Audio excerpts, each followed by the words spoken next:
Welcome to Conversations with CSG, the global talent podcast from CSG Talent. We interview influential figures across a wide range of innovative and impactful industry sectors worldwide, discussing career journeys, overcoming challenge, achieving success, diversity, and much more. I'm sure you'll see value in a lot of the topics we cover. So here it is. Hope you enjoy.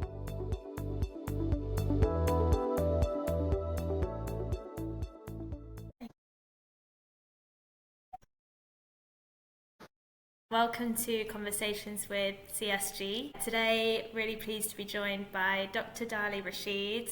She's co-founder and CTO of Genomines. So Dali, thank you so much for joining us today. How are you? I'm good. Thank you for having me, actually. It's a very interesting podcast you have going on there. Thanks for having me, and nice to meet you, Olivia. Yeah, good to meet you. Well, let's start at the beginning of your career. Obviously, you've made that transition from academic to a commercial setting, becoming a co-founder. So how did you make, I guess, a difficult decision to leave the research environment and enter fast-paced startup environment, and particularly into the mining space then? Yeah, absolutely. That's a question I get a lot, actually, but it's a very interesting one, and I never get tired of saying the story. So basically, I'm a kind of person that always has the next step of their life planned out, and normally it works. I've been quite good at planning, I guess. So when I was doing my PhD, I always felt, although I kind of had a very successful PhD, so I can't complain really a lot, but I always felt like I was misplaced somehow, like I was doing something that is just one step towards what I need to be doing, actually. And throughout my PhD, I always felt like I wanted my science to have a real impact, like a real-time impact. And I've always believed that research should move beyond research papers and be applied into making all of this cool stuff. Yeah. So I also understood at that time that entrepreneurship was the bridge between kind of discovery and application. So it's where you discover all the cool stuff in research and basically how do you make them now work. Yeah. So leaving academia for me meant giving up on safety for kind of conviction. And basically when I joined Entrepreneur First, and we can talk about that, kind of gave us structure and courage to do that. So yeah, that was my job. That was my job. Definitely. I think with entrepreneurs, that's the big factor, and that attribute is that risk and taking risks, and seems to be paying off so far. So it's good to hear that. Definitely. Going into a bit of a topic we're quite passionate about here, and speaking about women in STEM, I guess studying, researching, working in the STEM field, which is often male dominated. How did you, well, I guess first of all, did you encounter any barriers and hurdles? And if so, how did you sort of overcome them to get where you are now? Yeah, this is one thing that I've noticed. The barriers in being a woman or a female in academia were very subtle. And they became a bit more evident during the entrepreneurship journey, but nonetheless, I could say that they were still very subtle, but they were definitely there. You, as a woman, you always feel, or you always kind of come across as being underestimated. And this feeling of being underestimated taught me basically how to practice quiet authority. Yeah. I learned to claim expertise through clarity and basic end results, and not volume. So kind of like, you do your stuff, you succeed, and then you let your success make all the noise. Yeah. So what I really like about what I'm doing currently is basically now I am focused, and I focus on building inclusive teams so that others don't have to face the same friction. Yeah. This is absolutely part of what I most like doing at Genomines, is seeing, people succeed in general, but I have a thing for seeing women succeed. Definitely. That's really good to hear, and I guess bridging that gap through your experience is really valuable as well, and having that at the top of the company is really important as well. So that's really good to hear. And in terms of your success going into that kind of entrepreneurship, I guess we've spoken about that risk, but what else in terms of your habits or daily practices do you think has been the most successful part, or the thing that's led to your success throughout your career? Is there any habits that you've formed that have been instrumental to that? Absolutely. So it's been a journey of trial and error, right? You don't step into this position like knowing exactly what to do. You know, you kind of work around things and you kind of try what works for you, what not. You also receive a lot of advice, and a lot of those advice sometimes they don't really relate to you. You try them, you're like, yeah, that's not my thing. Yeah. But what I found works for me very well is I start each day by identifying one single most important priority.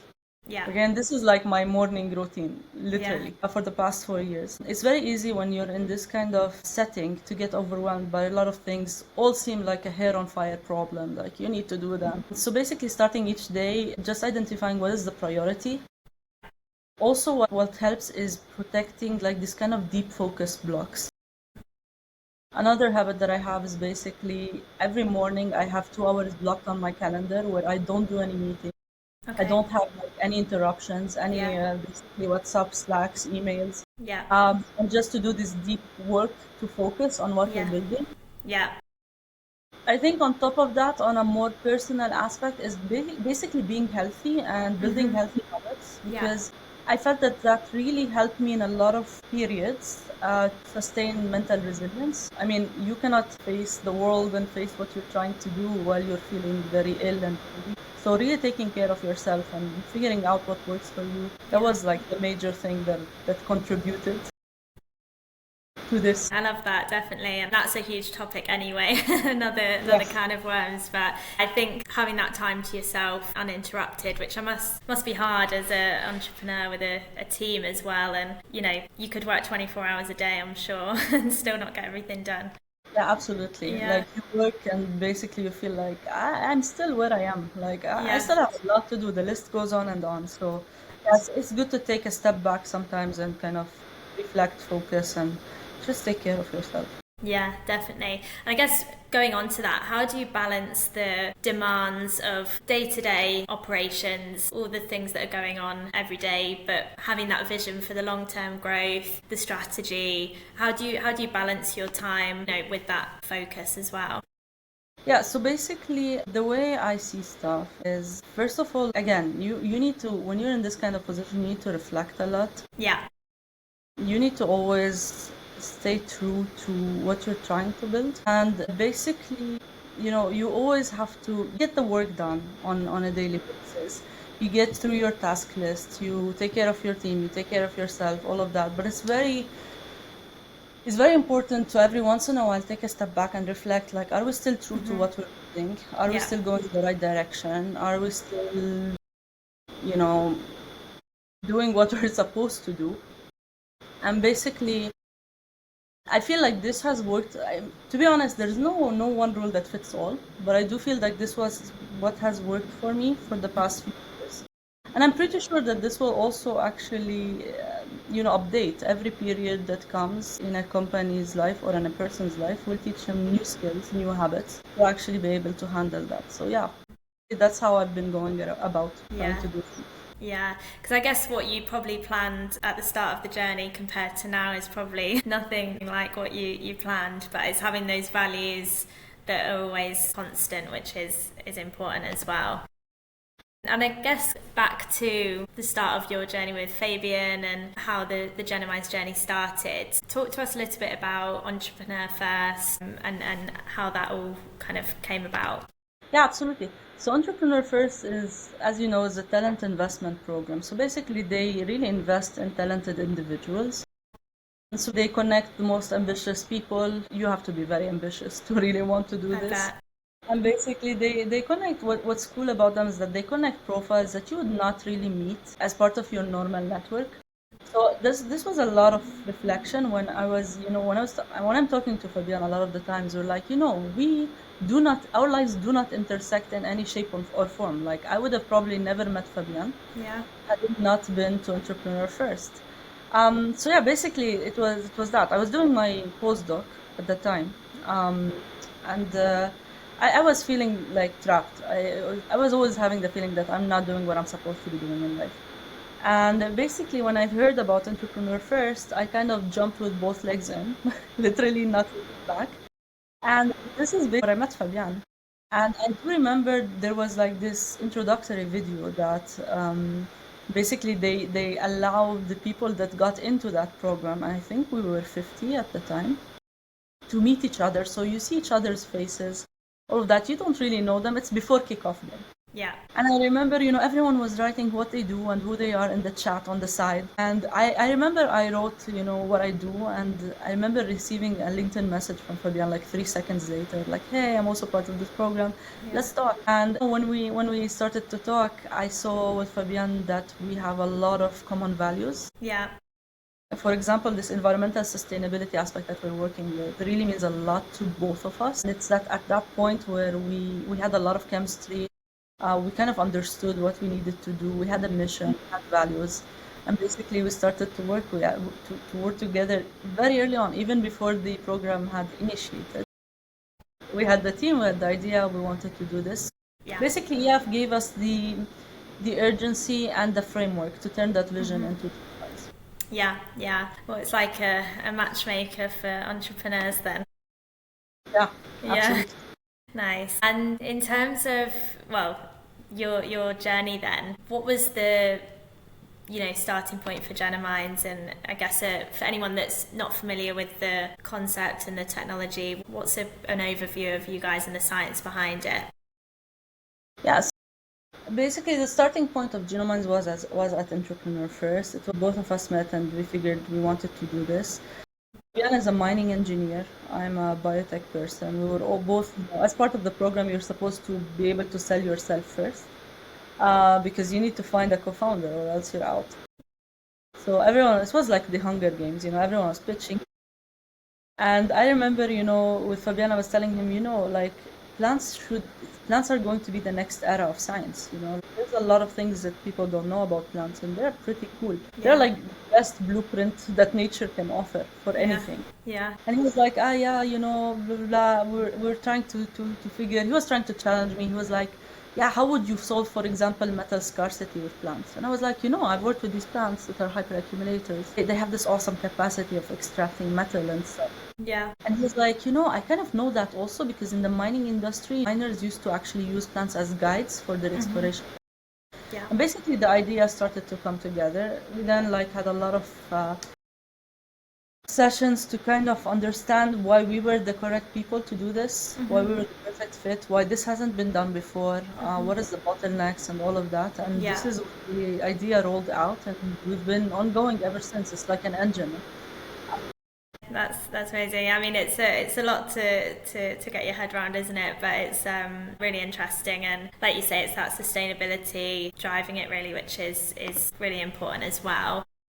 Obviously, the sustainability is one thing, but what's the impact that Genomines is having on the future of mining, in your opinion, and what's the kind of goal for the impact that you want to have? Yeah, I feel like, to be honest, we get a lot of this question is what we're building going to replace the mining industry? And the most straightforward answer is no.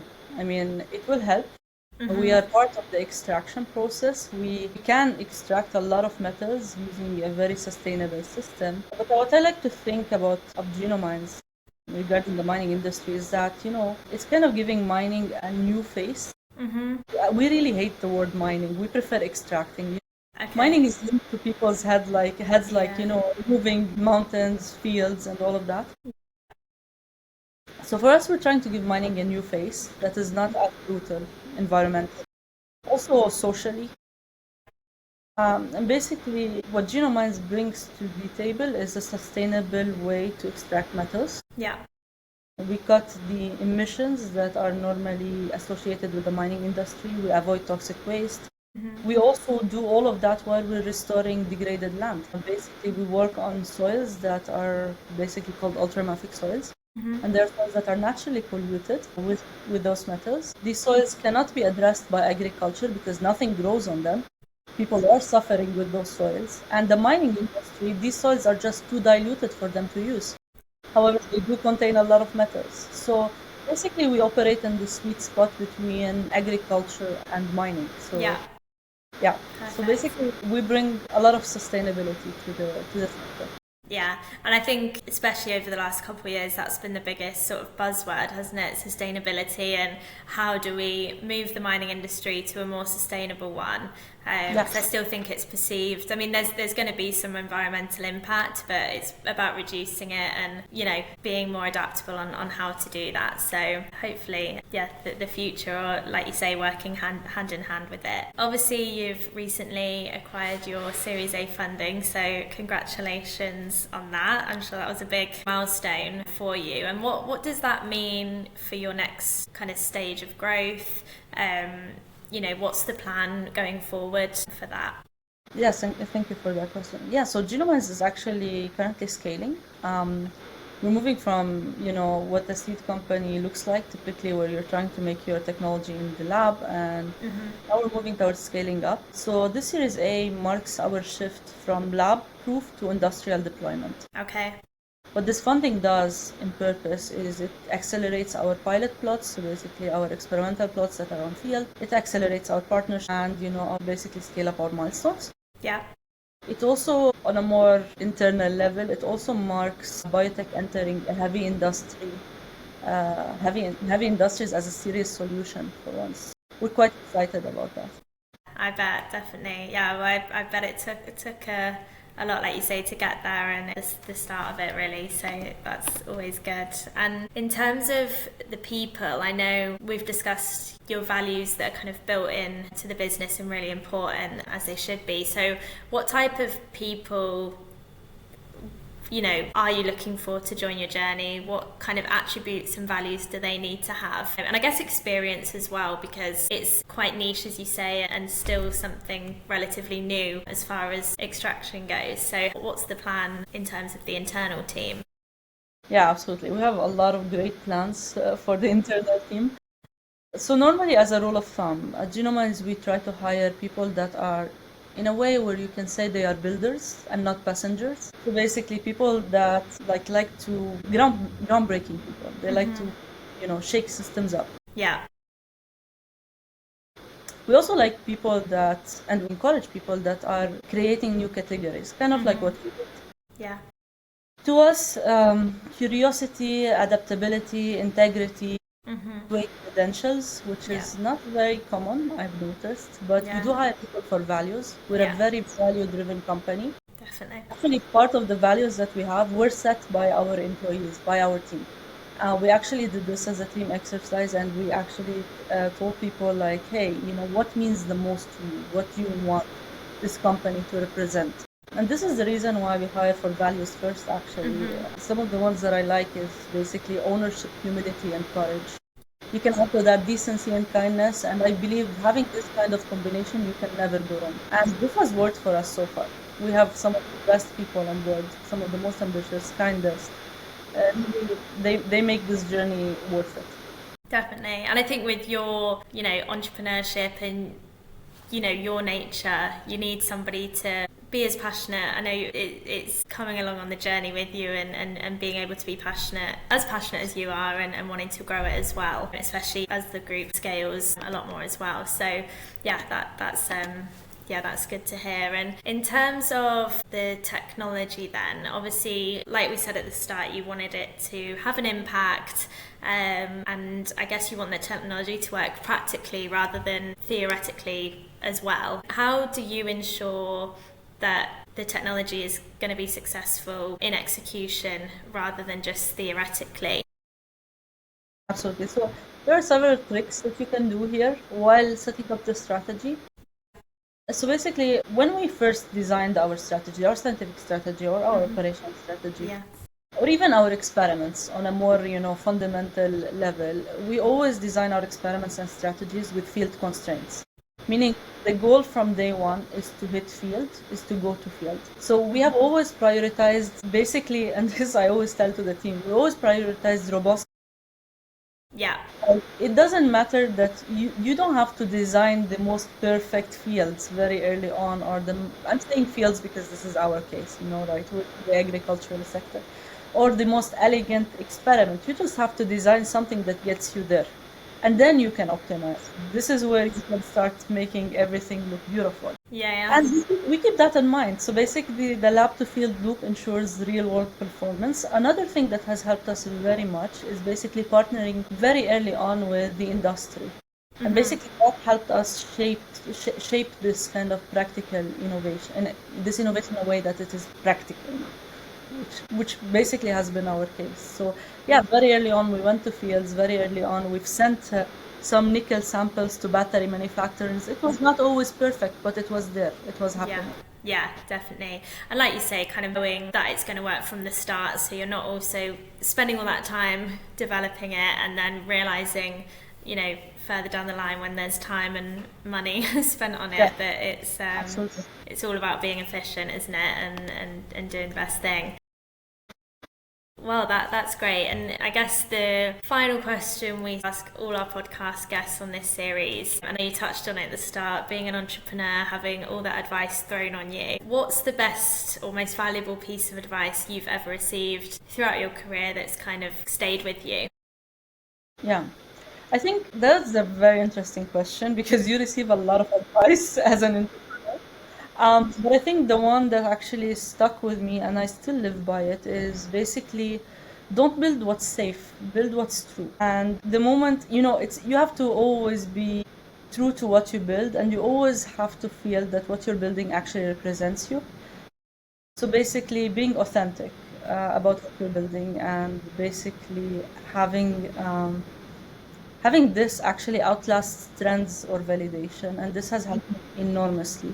And has been like kind of a compass for me during this journey, and I continue to use it.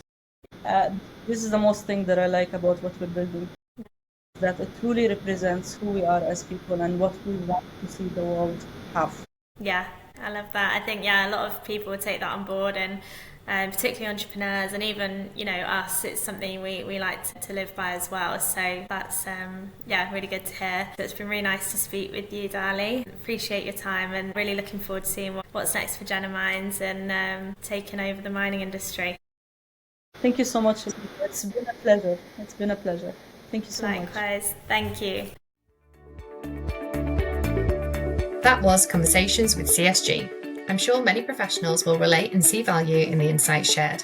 Stay tuned for further insights from industry-leading professionals on our podcast, Conversations with CSG.